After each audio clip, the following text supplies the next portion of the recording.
میخونم به هوای جنگل و بارون و دریا، میخونم واسه دل دادگی آدم و حوا، میخونم که بگم من عاشقم عاشق دنیا، میخونم برسم به روزای قشنگ فردا، میخونم که بگم من عاشقم عاشق دنیا، میخونم برسم به روزای قشنگ فردا.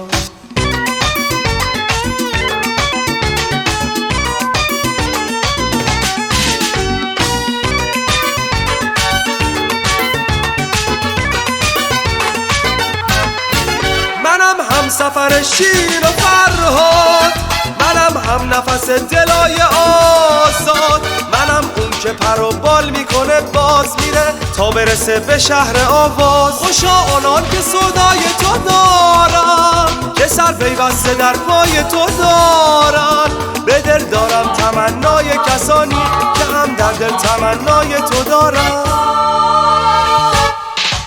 میخوام از نی آواز دوباره پر بگیرم، بیام تو آسمون ها ستاره سر بگیرم.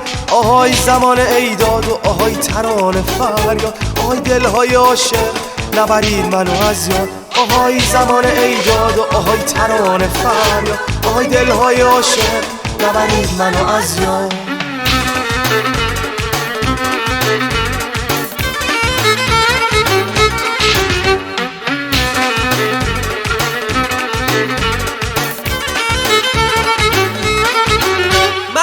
سفر شیرین و فرهاد، منم هم نفس دلای آزاد، منم اون که پر و بال میکنه باز میره تا برسه به شهر آواز. خوشا آنان که صدای تو دارن، که سر پیوسته در پای تو دارن، به دل دارم تمنای کسانی که هم در دل تمنای تو دارن.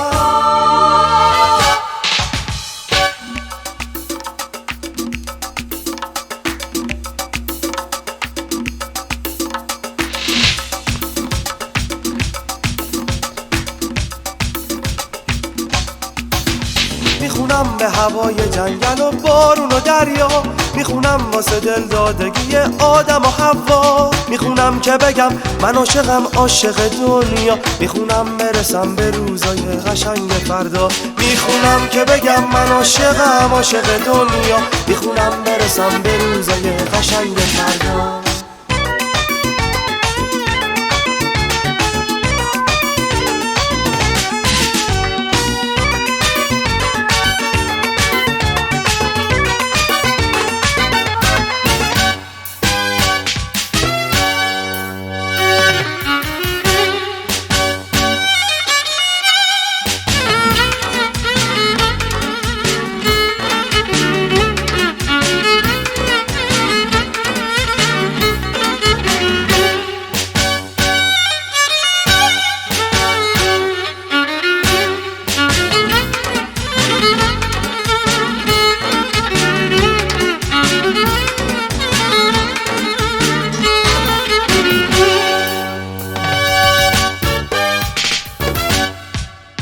میخونم به هوای جنگل و بارون و دریا، میخونم واسه دل دادگی آدم و حوا، میخونم که بگم من عاشقم عاشق دنیا، میخونم برسم به روزای قشنگ فردا، میخونم که بگم من عاشقم عاشق دنیا، میخونم برسم به روزای قشنگ فردا. میخوام از نی و آواز دوباره پر بگیرم، بیام تو آسمون ها ستاره سر بگیرم. آهای زمان ایداد و آهای ترانه فریاد، آهای دلهای عاشق نبرید منو از یاد. آهای زمان ایداد و آهای ترانه فریاد، آهای دلهای عاشق نبرید منو از یاد.